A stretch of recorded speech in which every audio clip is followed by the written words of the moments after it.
There may be many areas of your life where you need help living wisely. One of the most important is probably your tongue. One of Solomon's favorite subjects in his collection of Proverbs is the tongue.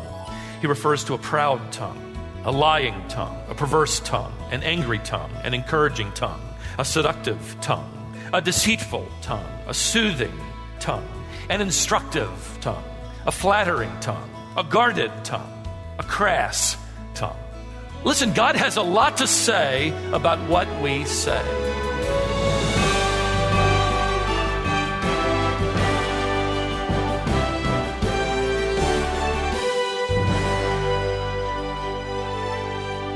Every day, the average person speaks 50,000 words. That's enough to fill a small book. But how much of what you say truly matters? The Bible tells us that death and life are in the power of the tongue.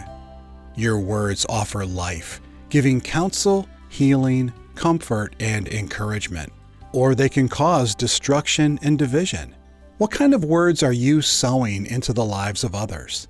Today, you'll learn practical wisdom from Proverbs about how to use your speech to glorify God and build up others. Here's Stephen Davey.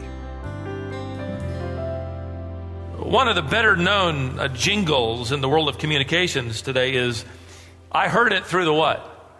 The grapevine. Which is odd because if you place the end of a grapevine up to your ear, you wouldn't hear anything, right? Well, in order to understand that lyric, you got to go back in American history when the abolition of slavery was beginning to pick up momentum. A time when groups of runaway slaves from the South were making their way north along the Underground Railroad, which was simply a reference to safe houses along the way that would hide the runaway slaves and feed them and care for them and help them on to the next safe location, where travel back to the time when Cincinnati was a key location where runaway slaves would slip across the Ohio River in their flight to freedom. One of the ways sympathetic people communicated with these slaves along the Underground Railroad was through the use of laundry, strategically hung outdoors on the line. One selection of clothing would communicate that it was unsafe to travel in that area, to stay hidden. Another selection of clothing meant that it was now safe to move through the area, even identifying safe houses where food and rest could be found. Since rope was expensive, grapevines were often substituted, and this primitive system of communication actually became known as the grapevine telegraph. Eventually the word telegraph was dropped and people simply referred to the grapevine. We use the word grapevine today, though, don't we? We use it to refer to hearing the latest news, the newest bit of gossip, the latest tale. Solomon wrote to those who will join him in this quest for wisdom, which is this hidden treasure of insight and discernment and maturity and grace. He writes, life and death are in the power of the tongue. Not the hand, not the knife or the sword, but the tongue. People today are not emancipated by the grapevine. They are often imprisoned instead. Now, I have read that the average person has 700 opportunities to speak every day. The average person will speak some 12,000 sentences. Husbands, perhaps that's why when you come home, you find your wife wanting to talk. You've been talking to clients all day, and she still has 10,000 sentences that are unused. And she spent all day chasing around a 1-year-old around the house, and none of her sentences were complete, so they didn't count. The truth remains, we speak about 50,000 words a day. Imagine that, 50,000 words. That's the size of a small book. I wonder how much of what we say would be worth writing down, or even further, worth reading. No wonder one of the most significant subjects to study in our quest for hidden treasure is the subject of our speech. One of Solomon's favorite subjects in his collection of Proverbs is the tongue. He refers to a proud tongue, a lying tongue, a perverse tongue, an angry tongue, an encouraging tongue, a crafty tongue, a seductive tongue, a deceitful tongue, a soothing tongue, an instructive tongue, a flattering tongue, a guarded tongue, a quiet tongue. a crass tongue. Listen, God has a lot to say about what we say. For the sake of tackling such an expansive subject, I want to divide our study today into two sections. The first is positive, the second is negative. The first has to do with how our words can help. The second, how our words can hurt. First, how words can help. Let me give you the principle first. For starters, Solomon informs us, number one, that our words can provide good counsel. He writes in Proverbs chapter 27, verse 9, "Oil and perfume make the heart glad, so a man's counsel is sweet to his friend." In other words, the counsel of a companion is unparalleled in the life of someone. That's why we're to guard who we allow to counsel us. A godly friend, a teammate, a spouse, a coworker, a fellow student can impact you tremendously through their words. It can affect you. Paul wrote to the Colossians, "Let the word of Christ richly dwell within you, and with all wisdom, teaching and admonishing one another." How? With psalms and hymns and spiritual songs, singing with thankfulness in your hearts to God, Colossians 3:16. We literally reiterate through the lyrics the truths that will help one another, and we speak them as we're around one another today. Teaching, admonishing. So the question should be asked then, did that conversation that I just had, did it leave them more thankful to God, which was Paul's intention, or less thankful?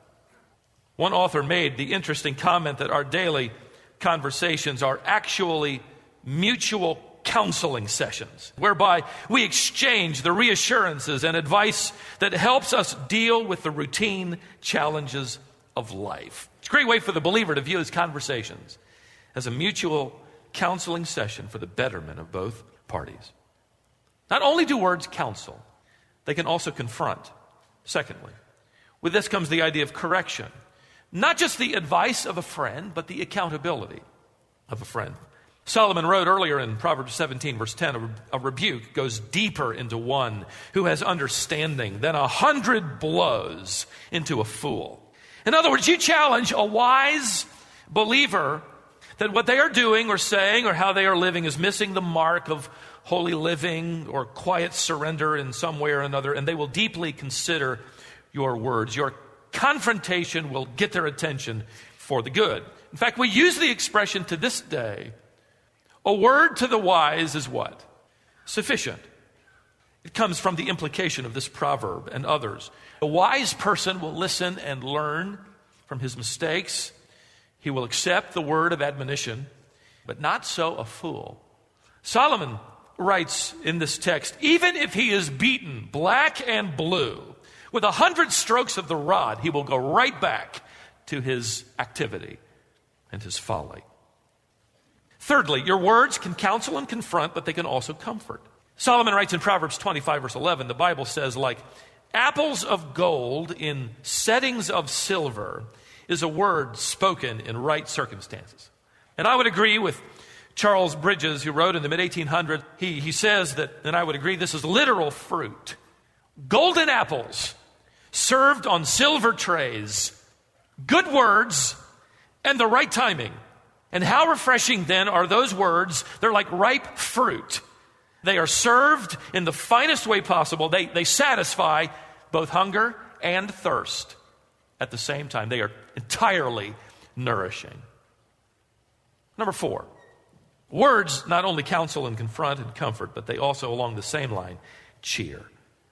Solomon wrote in Proverbs 15, verse 4, a soothing tongue is a tree of life, but perversion in it crushes the spirit.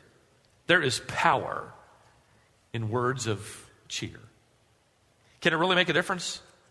It's most likely you will play your best game when fans are cheering you on. That's why home field is synonymous with the word advantage. You know, as I studied this text and that thought, it occurred to me that all of the believers' battles are away games, far from home. And the world cheers on the other side. They want to see you defeated, discouraged, despairing. All our contests are away games. The only time you'll hear any encouragement, for the most part, is when you're in the huddle at an away game, right? When you gather together with your teammates, that's when you hear it. So here we are. This is the huddle. This is when we pull away. We're fighting those away games. We come in here, and that's why the writer of Hebrews said, make sure you encourage one another when you assemble as you see the day approaching. What day is that? The day the contest is over. This is the power of encouraging words. One author wrote about entering what was called a half Ironman triathlon. He was a pastor who just wanted to have this accomplishment in his bag. He writes, after the 1.2-mile swim and the 56-mile bike ride, I hardly had energy left for the 13.1-mile run. Neither did the fellow jogging next to me. I asked him how he was doing and soon regretted it. He said, man, this stinks. This race is the dumbest decision I've ever made in my life. I knew if I listened too long, I'd start agreeing with him. So I sped up. I eventually caught up with a grandmother, 66 years of age. Her tone was just the opposite. She said to me, wow, it's hot, but at least it's not raining. And don't forget to hydrate. You'll finish the race. She encouraged me. I ran next to her until I couldn't keep up any longer. I wonder which runner represents me, which runner represents you, as we jog alongside one another in this contest. It's reflected in our words. Your words counsel, confront, comfort, cheer. Finally, number 5, they construct. Paul wrote to the Thessalonians, if I can go outside Proverbs for just a moment or two. Build one another up, just as you also are doing. 1 Thessalonians 5:11. He wrote further in verse 14, we urge you, brethren, I literally beg you, you in the assembly, encourage the faint-hearted and strengthen the weak. Teach, strengthen, build up. Solomon put it this way, the lips of the righteous feed many. Your words feed many. Proverbs 10:21. In chapter 15, verse 7, he writes, the lips of the wise spread knowledge. This is the edifying, the building, the strengthening effects of words provided by the wise that construct and counsel and confront and comfort and cheer. What are you hanging out on the grapevine? Does it lead to safety or sorrow? Words can help, but words can also hinder. Solomon provides insight into several ways that words can hurt. Number 1, first, words can deceive. One of my commentary friends pointed up what he called the primeval sins. That is, these are the sins that we see evidenced in Satan's nature early on. Pride, and that he coveted the throne of God, Isaiah 14:12-17. And lying. In fact, his first recorded words in human history was a lie, right? To Eve, if you eat this, you will be as wise as God. That was a lie. Solomon, it's no surprise then that he records in Proverbs chapter 6 that God literally despises 7 things. He hates 7 activities. And right in the middle are pride and lying. What we do with our words. We evidence pride in our behavior, certainly the way we talk, and we evidence lying in the way we speak. And no wonder Solomon had then quite a short prayer list. He comes to the end of his collection in chapter 30, verse 7, and he says, here's all I've got on my prayer list. 2 things. 2 things I have asked of you, Lord. Do not refuse me before I die. Here it is. Keep deception and lies far from me. What he's actually praying here is that he will be kept from the influence of Satan, as well as a prayer that he will not imitate the great deceiver. Secondly, words can not only deceive, they can destroy. You remember that child's chant? Sticks and stones may break my bones, but what? Words will never hurt me. That's not true either, is it? Sticks and stones are easy compared to words. I don't have many scars from sticks and stones, do you? Rocks hurt for a while. Words hang on. They have the ability to tear down, destroy everything from friendships to marriages to workplaces to churches. Solomon wrote it this way in Proverbs 18, verse 6, "A fool's lips bring strife, and his mouth calls for blows." In other words, he's going to start a fight. He's going to provoke some kind of controversy or argument where everybody loses. Somebody's reputation is going to be ruined. Somebody's name is going to be dirtied. Somebody's spirit is going to be crushed. Words have that kind of power, don't they? In seminary, I can remember we were told by one of our pastoral theology professors a story that, true story, sort of the ultimate nightmare, just to scare all the pastors to be. A pastor and his wife were barely squeaking by in their rural community church, but they faithfully served Christ. There was a successful businessman and his wife in the church who were of immense help. He and his wife volunteered. They served the church and the pastor's family. On one occasion, the pastor was invited to preach in a meeting in a city several hours away. He didn't have money for a plane ticket, and his own car was a little too old or rickety to risk the drive. So this businessman found out about it and told him he had the perfect solution. He had a business trip that he had to make, and he would be flying out of town during that very same period of time.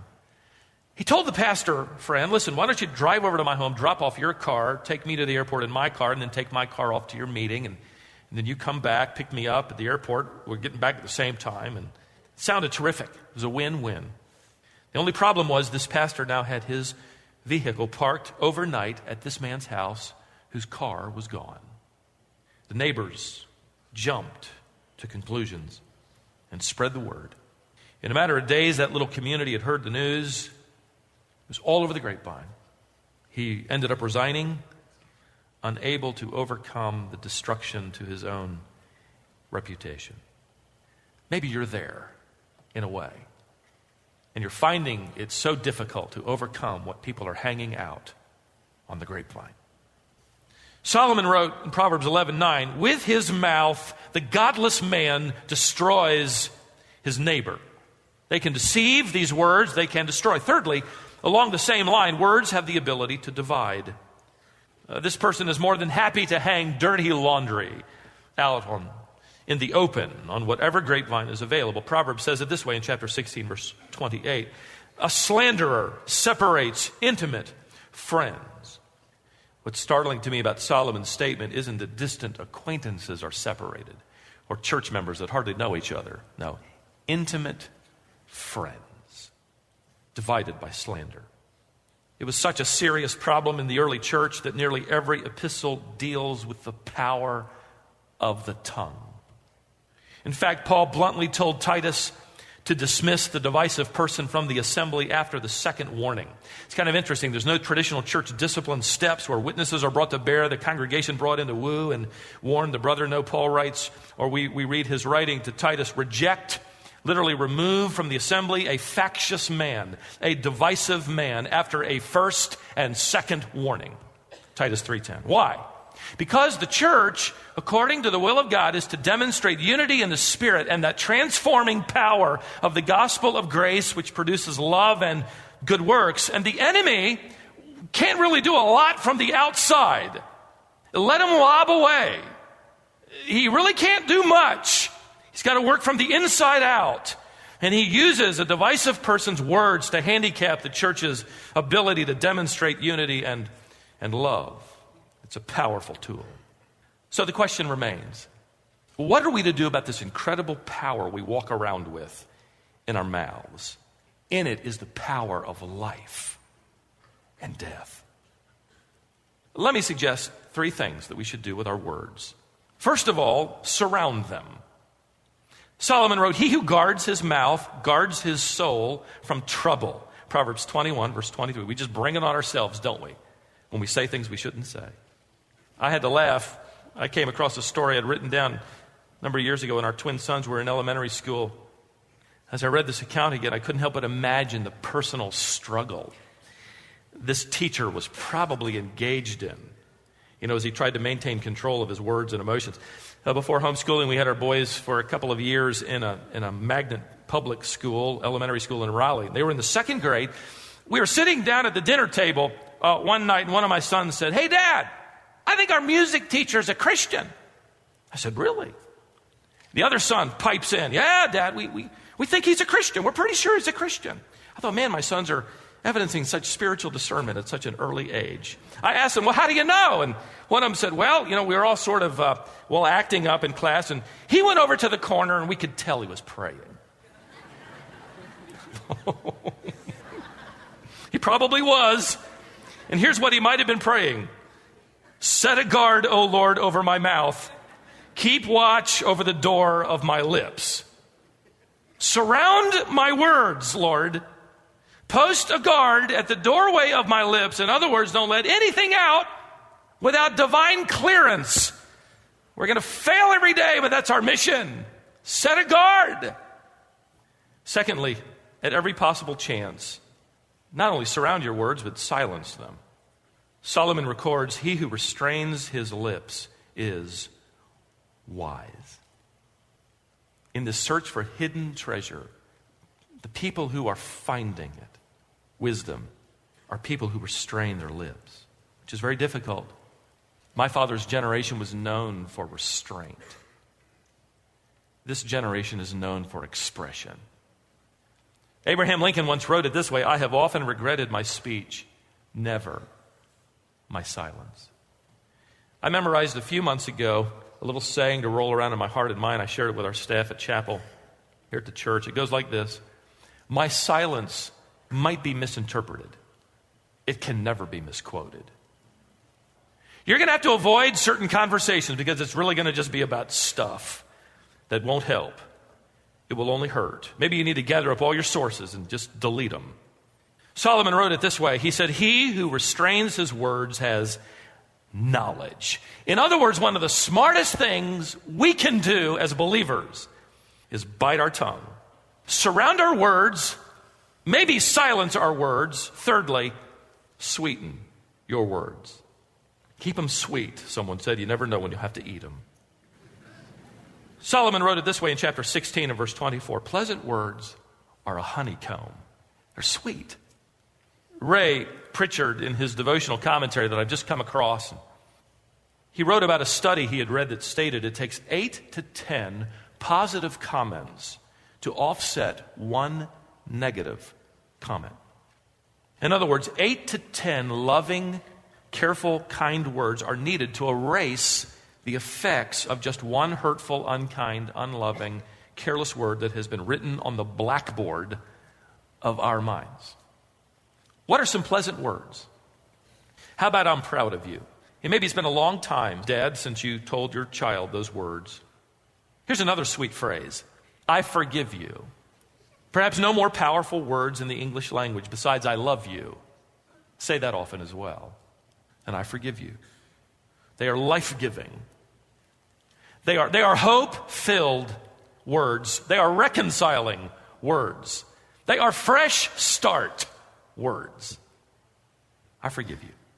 A man came up to me a few months ago and he said, "Listen, I took your advice. I contacted my estranged wife and I admitted to her I had been wrong. And I asked her to forgive me." And then with tears streaming down his cheeks, he could hardly get out the next sentence. But he said to me, "And my wife said, I forgive you." One more set of words. They're simple yet profound. Thank you. These are words to say to your waitress. It'll shock her. These are words to say to your dentist. It'll shock him too. These are words that you say to the nursery worker when you pick up your child who has been an absolute terror. These are words you mouth to the parking lot attendant rather than other words you mouth. Sweet words these are that require humility. If you thought about the fact that to thank somebody means that you're expressing that you don't necessarily deserve it. You couldn't have done it without him or her. You needed their assistance. This is humility. That's why hurtful words are words of pride and helpful words are words of humility. Husbands, how long has it been since you said thank you to your wife for the myriad of things she does for you? When's the last time you thanked your wife for supper? Thank you, honey. That was delicious. Let's be wise with our words. I love the prayer someone once prayed. Lord, fill my mouth with worthwhile stuff and nudge me when I've said enough. With our words we can counsel and confront and comfort and cheer and construct. With our words we can deceive and destroy and divide. This is the daily surrender to the Spirit of God to surround our words, perhaps to silence our words, and if we must speak, to sweeten our words.